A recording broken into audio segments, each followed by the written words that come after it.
the Divorced Girl Smiling Podcast with your host, Jackie Pilosoff. No one should have to go through a divorce feeling alone and isolated. The Divorced Girl Smiling Podcast is a production of Divorced Girl Smiling, where every show is 30 minutes aimed to empower you, help you feel validated and understood, and connect you with some of the best divorce professionals in the industry. So grab a cup of coffee or a glass of wine and start smiling as you join us right now for the Divorced Girl Smiling Podcast. Heard everywhere podcasts can be found and always at divorcedgirlsmiling.com. Before we get started, I want to tell you about two divorce attorneys that I would highly recommend. The first one is Debbie Cohen, who is in Chicago in the suburbs, and she's the founder of Cohen Law. Debbie is caring, compassionate, and non-judgmental. She's been a divorce attorney for several years. She has a great reputation. She can litigate. She can also help you mediate your divorce. Can't say enough about her. If you want to learn more, you can find her at CohenFamilyLawyer.com. You can also find her in the Trusted Professional section of Divorced Girl Smiling. The other attorney I want to tell you about is Catherine Becker Good, who's the founder of the law office of Catherine Becker Good in Massachusetts. And Catherine is a practicing attorney for over 30 years. She has a great reputation. She's so smart, so trustworthy, very calm person, very warm personality, reasonable, doesn't fly off the handle, somebody who I would want to have if I was getting divorced in my corner. If you want to learn more about Catherine, you can find her at cbgoodlaw.com. And you can also find her in the Trusted Professional section of Divorced Girl Smiling. A question I get asked a lot by people is, do I need a financial plan during divorce? And one of the biggest mistakes people make is they'll say things like, well, I'm going to wait till I get the settlement and then I'll get a financial advisor and they can invest the money. No, not a good idea. The answer is yes. You need to start financial planning during your divorce, even before you start the divorce. And that's what we want to talk about today. And my guest is Peter Mullins, and Pete is a financial advisor, a wealth management advisor for Vestor Capital. He's also a certified divorce financial analyst, and Pete is my financial advisor. And I'm so looking forward to this conversation because I think you're going to get a lot out of it. Hi, Pete. Hi, Jackie. Thank you for having me. Thanks for doing the podcast. I think this is such important information for people. I have heard from so many people, oh, I'm not thinking about my financial plan or investing right now. But this is about so much more than investing, isn't it?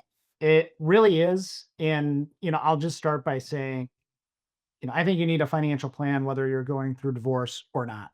I think if you're already been through the divorce process and it's post-divorce, you haven't missed an opportunity. You still need a financial plan.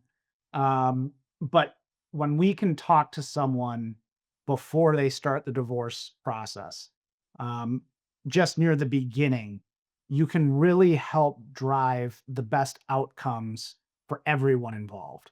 But particularly for people, whether they have a great handle on their finances or not, they need to be realistic about what they're going through. And when we can work with someone early on, I think we can really help get them the absolute best outcome from the divorce. There's a lot of considerations that go into it, as I know you know, but for everyone, they might be looking for something a little bit different. But the really important thing is you have to gather and understand where all of your assets are, where all of your liabilities are. You have to know what you're spending before you get divorced and what you're going to be able to spend after you get divorced. But organizing this information early on really helps drives the best outcomes because you know what you're actually trying to accomplish as you go through the process. So yes, incredibly important. And the sooner you start, the better outcome you can usually obtain as you go through the divorce. Okay, now don't you think and don't you agree with me that the reason people aren't thinking about this is because they just don't know. They're just thinking, I hope I get to keep the house. The house, the house, the house. That's a big deal in many, many divorces, understandably so. They're also thinking, am I going to have enough money to live on? They're also thinking, how much money am I going to get paid for child support and or maintenance, or some states call it alimony. So, are you telling me, Pete, that by talking to a financial planner and having a plan done, what are you actually accomplishing if you don't even know what you're going to get yet? So I guess my question is, take me from point A to point B. Like, Mhm. is it you're going to do a financial plan of what they have right now and then tell them different scenarios? Yeah, everybody comes into their entire life, or as they're going through divorce, with what their goals are. This is what I want. Uh, Sometimes what you want is based off of your conception of what you have or what you think you want. One of the things that I like doing is say, okay, you're telling me you want and you need to keep this house. But if I show you a plan where you keep the house and give up all these other assets and you run out of money 5 years after the divorce, do you really want the house?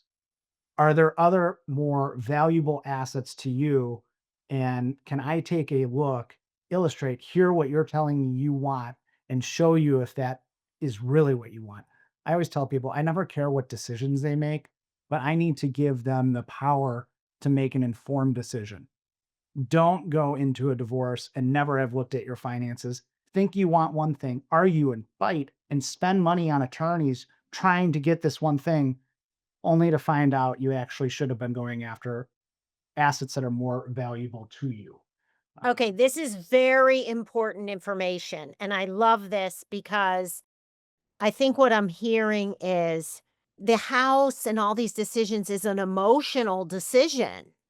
So when you have all the facts, then and I'm not telling people listening that if you go to a financial advisor, they're going to talk you out of keeping your house. The financial advisor might say, "Okay, let's do a financial plan." You might do it and they might say, "Yeah, it's easy for you to keep the house. No problem."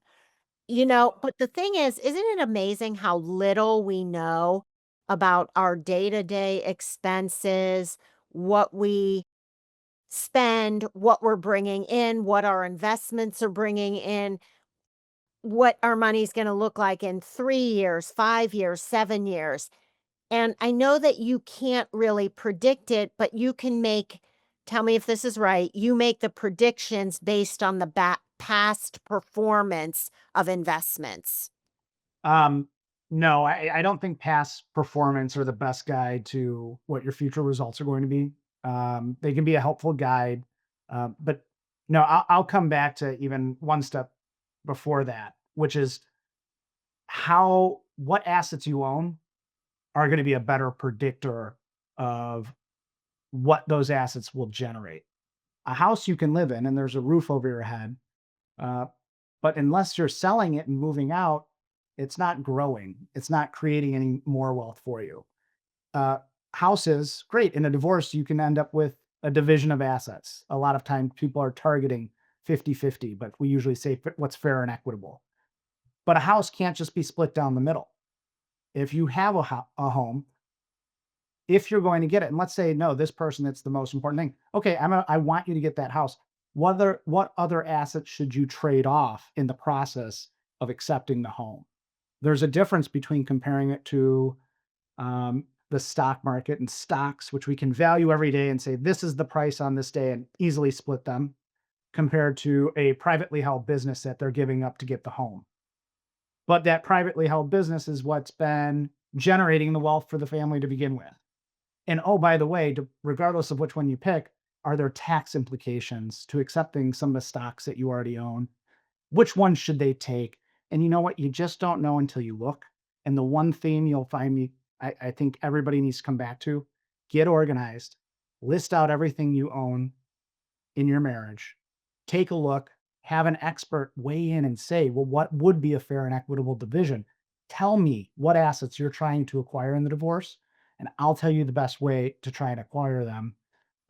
Use us as a resource to help show if I have X, Y, or Z happen, this is what I should be expecting as I go through the divorce, after the divorce. And say, again, another common example, people have families. They want and need the house while the kids are still with them. But after the kids leave, can they have it for a period of time and then maybe sell it after the kids are out and buy something that fits their budget, either larger or smaller, at some point in the future? And again, you don't have all the answers today, but the sooner we look, the sooner we make sure the ship is pointed in the right direction. Again, the better outcomes you're going to get by looking at it now. And it is not an onerous process. The goal is actually to take stress away. What would be more stressful? Sitting and talking about this now today when you're in control of deciding what outcome you want, or having this process get to mediation or court, and in the moment having to decide on the spot what you want that dictates the rest of your life. So again, the sooner you can look at this, I'd argue the less stressful it is and the better outcomes you're going to get. You're listening to the Divorced Girl Smiling podcast. My name is Jackie Pilosoff, and I'm your host. And today we're answering the question, do I need a financial plan during divorce? My guest is Peter Mullins, CDFA, Wealth Management Advisor for Vestor Capital. And I want to tell everybody, Pete has been in this business doing this for 16 years, and he is my personal financial advisor, and I have had a wonderful experience working with Pete. Just so you know, Pete, which you already did. We're going to take a short break, and when we come back, we're going to get into what exactly you need to prepare for your financial plan, and then how people feel when they see the plan and there can be surprises, there can be relief. Like Pete said, it's not meant to stress you out, but we'll get more into that after the break. We'll be right back.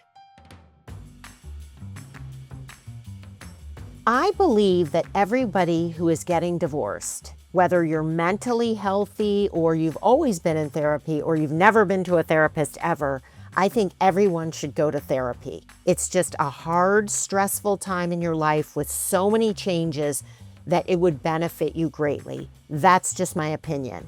If you're looking for a therapist, I want to recommend a wonderful therapy group called Affiliates in Counseling, who have offices in Northbrook and Chicago. I've known Jason Price, the founder of Affiliates in Counseling, for I'm going to say 15 years. He's an LMFT, a therapist himself. He is so wise, so caring, so compassionate, and he has built a practice with over 50 therapists, and I know many of them, and they really have just such a wonderful culture there. They can help individuals, families, kids, teens, adolescents through these hard transitions. If you want to learn more, go to affiliatesincounseling.com. I also want to recommend divorce attorney Matt Butts. Matt is an attorney in Birmingham, Alabama, and Matt is so awesome. He is really experienced, very knowledgeable, dedicated, such a nice guy. And that's important because he can settle your case through mediation, but he can also litigate if he needs to. And in his words, Matt wants to help people during a really dark time in their lives. If you want to learn more about Matt, you can find him at mbutslaw.net, and you can find both Matt and Affiliates in Counseling in the Trusted Professional section of Divorced Girl Smiling. Welcome back to the Divorced Girl Smiling podcast. My name is Jackie Pilosoff, and I'm your host. My guest today is Pete Mullins, Wealth Management Advisor and CDFA. He works at Vestor Capital. If you want to learn more, by the way, you can go to vestorcapital.com, and you can also find Pete and his partner Elaine Moss in the Trusted Professional section of Divorced Girl Smiling. Pete and I are talking about financial plans during divorce. So if you're listening to this and you're thinking about divorce or you're at the beginning of one, don't wait. And even if you're in the middle or towards the end, the sooner the better. And like Pete said, even if you're like, oh, well, my divorce is about to be final and I didn't do this, it's okay.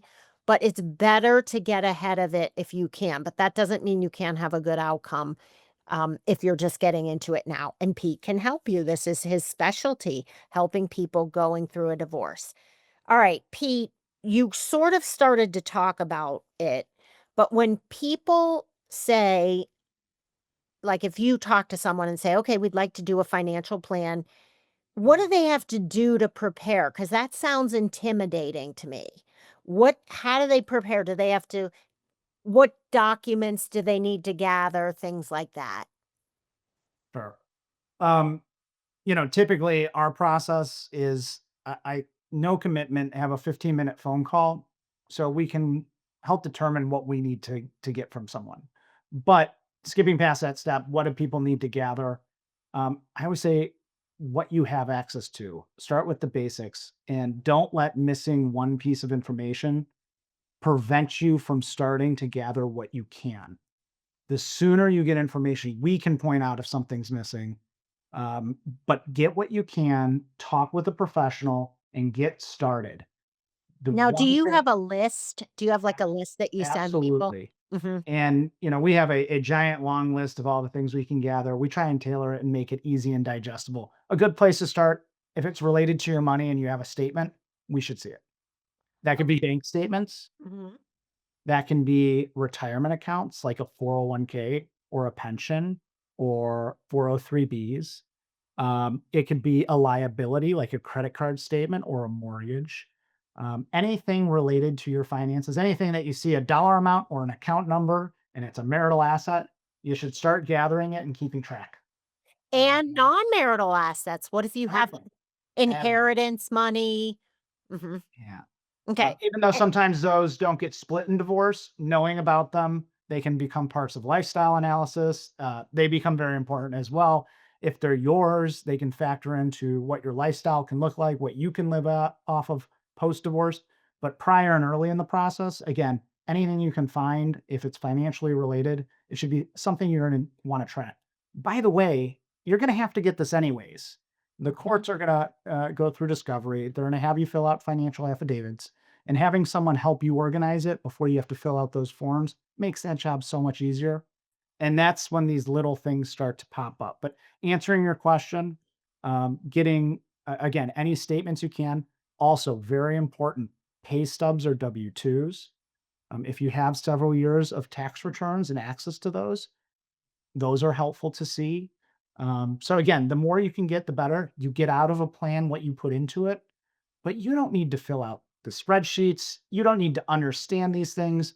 You need to provide the data. It's coming from all of these different places, and we can help organize it and put it in one spot so it's easy to digest, easy to understand. Alright, now, Pete, what about expenses? So, does somebody I remember when I was getting divorced, I mean, I'm going back 18 years, but I had to fill out, like, this form that was like I was like, I don't know what I'm spending," like, I didn't really Mhm. know, and it's very complicated, but like Pete said, you're gonna have to do it anyway for your lawyer, so just do it for the financial advisor. This is one of the hardest steps. And I'll just say income, pretty easy. We can pull it off of tax returns, W 2s, pay stubs, very easy. Expenses, a lot more difficult. People who aren't going through divorce usually don't have a great handle on where all their expenses are, but it is very important that you take note of this. It can be very simple. I tell people start with fixed expenses that you don't put on credit cards. I'm talking about things you pay directly out of bank accounts are things we're looking for. By the way, if you can have a bank statement, we can find these expenses for you. But if you're aware of them, how much is the mortgage? How much is the property tax? How much is utilities? Again, things that are fixed expenses that really don't come off of a credit card. Um, I say credit card because a lot of times in this day and age, that captures most of people's expenses. And the process of listing out every expense they have is where we lose people and people stop doing the financial plan. Clearly, I think this is so important. I don't want people to stop because it's a lot of work. But if you know some of the basic expenses, which are usually some of your largest, your tax bills, your mortgage, utilities, some of the things I listed, then we can take a look and say, let's look at an annual statement for a credit card or the last 3 months of your credit card spending. We could get a pretty good idea of what you've been spending. But keep in mind when you're going through a divorce, this is early on. You might still have everything as joint expenses and all in one place. If you're already a little into the divorce process, sometimes people have separated. We're trying to figure out what the household expenses were before you got divorced, or most importantly, what are your expenses? What were they? And what are they right now? Not what are they going to be? We'll figure that out later, but we need to know what you're doing today and see how do we sustain it while you go through a divorce. I wish divorces were quick and easy and over in a month or two, but many times, even divorces that are going well can take 6 months, a year. And if they're going and being stretched out, a year, 2 years, 3 years, I hate to see it, Absolutely. but it's important we know what you're spending now because you're spending marital assets. Part of the plan is figuring out how do we sustain this, and it all is relevant. So those are the things. If it's related to money, we should probably see it, but don't let missing one document prevent you from gathering everything you can. And if you think things are missing, it's a whole nother conversation that we can have. How do we go out and find assets and statements and start getting this all detailed so you can fill an affidavit when the time comes? Okay, now, Pete, do you guys ever work with divorce attorneys? I mean, I'm asking this as a loaded question because I know you do, but you are willing to take the time to talk to someone's divorce attorney or their mortgage lender or their mediator to help in what way, like in what role? Verify the assets or make recommendations or both? Yeah. I'm a wealth management advisor and I'm a certified financial planner, and I know my area of expertise. An attorney. I'm not an attorney and I don't provide legal advice, but all I deal with is divorce. And so I can help prepare people to go speak with their attorney. I send them to those meetings ready to ask the right questions. I can take a look and say, hey, I think these are the things you need to be focused on. Here's questions I want you to ask your attorney. Your attorney is not your therapist. They're not your financial advisor. They are your attorney and they charge the appropriate rate for being your attorney. You do not want to go in unprepared and ask the wrong questions or lead them down a path you weren't even really interested in. So, having as much as you can figured out before you speak to an attorney, I think is important, which is again, when I say start with the plan. Um, the flip side of that is yes, attorneys sometimes they're trying to get two parties to meet in the middle on many different items. But if they're financial items, sometimes what they'll reach out to me for is, can you help illustrate this? What are we fighting for? Do we want to fight for this asset when you think it's less valuable than this other asset? So why are we caught up here? Is it worth fighting for? I want people to get everything they deserve, but we also need to be realistic sometimes and say, what's the cost of fighting for something? Can we monetize that? And yes, so we work with attorneys quite a bit, but we work with all of the trusted professionals that you list on your website. And it's so great that you go through and help figure out who good trusted sources are. And I've seen that process. And there's just so many different areas of expertise outside of financial planning and attorneys as you go through this, but starting with someone who can help again kind of quarterback all this for you. Again, we really, Elaine and I and Lauren, we really focus on divorce, and we can't be your attorney and we're not an expert everywhere, but certainly we can help see if there's a deficiency somewhere and point you in the right direction. Well, I want to tell my listeners on a personal note, I have actually spent many, many times on the phone with Pete, calling him and saying, hey, do you think I should do this? And really, Pete, I mean, I don't know other financial advisors, but I can say my experience has been amazing because, like, I remember when my son was going to college and I was like, okay, what do I do? Like, I didn't even know what you're supposed to do. So I really want to give you a plug and tell people that you really take the time. You've spent so much time with me over the years. You don't charge for your time. You have made calls on my behalf. Remember there was like this long-term care plan I was interested in, and you went and talked to the person and said, you know what, I recommend if you want to do this, you should do it. Like that's the kind of advice that I want to tell my listeners I was not working with Pete yet when I was getting divorced. I started with Vestor after in 2015, actually, which is such a shame because if you're giving me all this good advice now, can you imagine how helpful you would have been answering these questions during my divorce?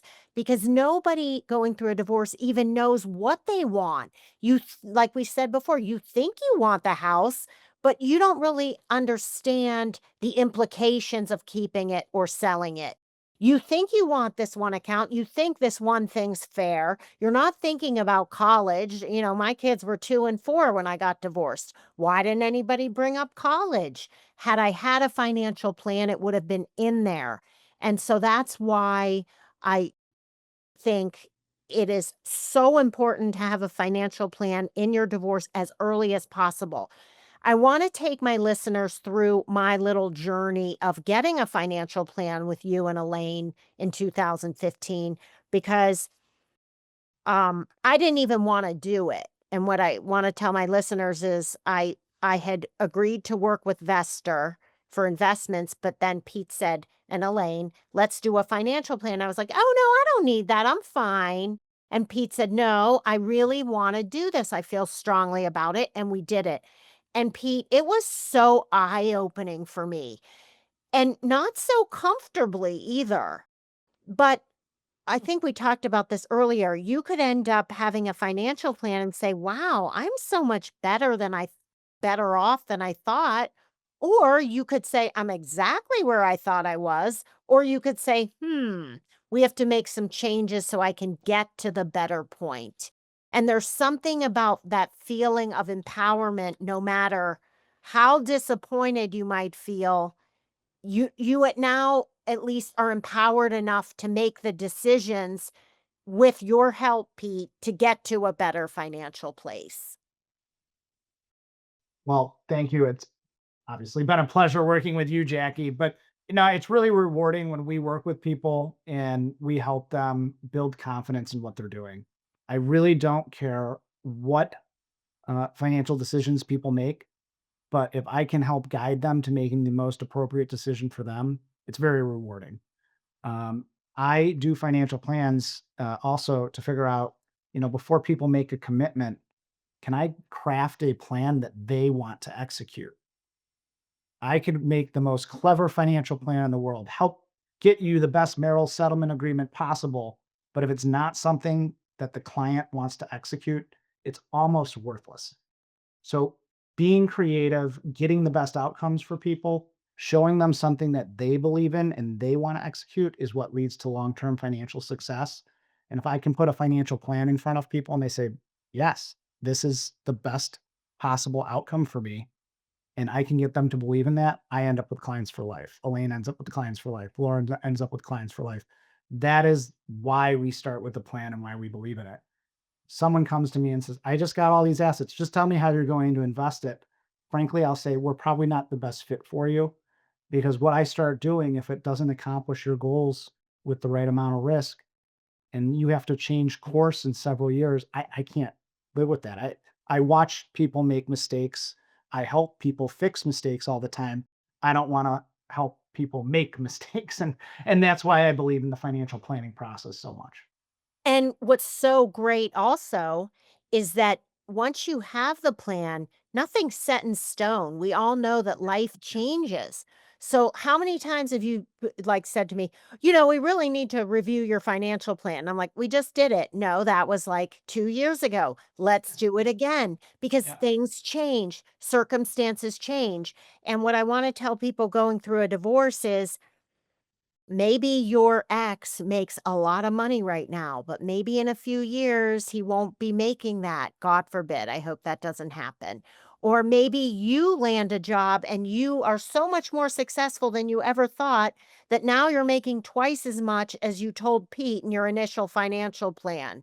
Or you decided You wanted to open up a 529 because you didn't think your son was going to college, but now he's talking about it. So that's like two examples of hundreds that I can even think of. Life changes. Divorce, I found, is very stressful for people. And sometimes things you want today might be completely different a year from now when you're living a new lifestyle. These are meant to make sure, again, things are pointed in the right direction to help frame out expectations. What should I be expecting if I do X, Y, and Z? And X, Y, and Z are going to change. And anytime you have a major financial change, um, it's preferred in my industry that you share it with us before you make the decision. But even if it's after, you should update your plan and say, what should I be doing now? How do I get the best outcome for me? And I tell people two things motivate people in my world, and it's fear and greed. And yes, be greedy. I want you to get the best, but I also want you to be a little fearful of making the wrong decisions. And my job is to make those things kind of fade away. How do I give you confidence to make the right decisions? How do we try and get you the best outcomes and avoid having items that will keep you up at night? If you know you're living the right plan from day one, you usually end up with a much, much better plan. I can't believe we're out of time, but thank you so much for taking time to do this. I'm really glad that people got to hear you and hear the way that you do business because it's very important and every divorce is so unique. And it's nice to see an approach that is just not a cookie cutter approach. So thank you for that and thanks for being on the show. Well, thank you for having me. If people have a situation they want us to take a look at, if they're referred by you, I will always do the initial plan upfront for them to show them a professional opinion of what we think they should be doing. And of course, we love working with people with very complex situations. I love diving into the details. So if people would like and you refer them, I'm always happy, Jackie, to work with your network. And Thanks. Thanks thank so you much, for the Pete. partnership we've had for years. Thank you so much, and also, I was gonna say there's a lot of companies that charge for that, and the fact that Vestor is doing this as a courtesy for Divorce Girl Smiling clients really, really means the world to me, so if you want to talk to Pete and set up a consult, you can find him at vestorcapital.com. You can also find Elaine, Pete, and Lauren and Vestor in the trusted professional section of Divorce Girl Smiling, divorcegirlsmiling.com. And you can also go there to read articles, listen to more podcasts, or sign up for my free consult, which is a 30-minute conversation where you tell me your story and what you need, and I recommend professionals who I think can help you. So thank you so much for listening, everyone, and we'll talk to you real soon.